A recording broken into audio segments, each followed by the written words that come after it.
this is, yung hindi mo deserve. Hindi ito yung naka-align sa'yo. Yung sitwasyon nyo ngayon, hindi mo dapat nararanasan to at hindi mo dapat nararamdaman ito. Sabi dito sa cards, masaya naman daw nung una, nakikita mo yung pagkilos o paggalaw ng lalaki.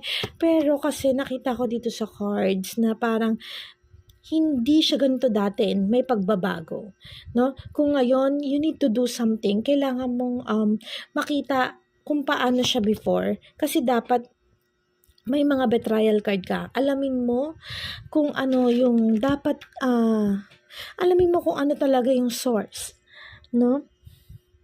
Kung ano talaga yung dahilan kung bakit nagbago yung partner mo, kasi may dahilan.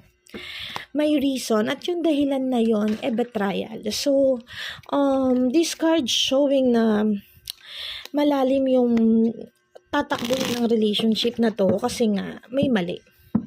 May mali dito sa card, dito sa taong to.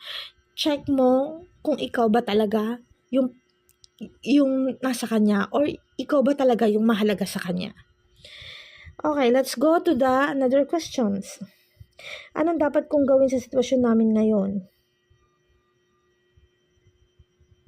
Okay, yun na yung sagot ko eh. Dapat check mo. Mahal pa ba ako ni Ipan? 11.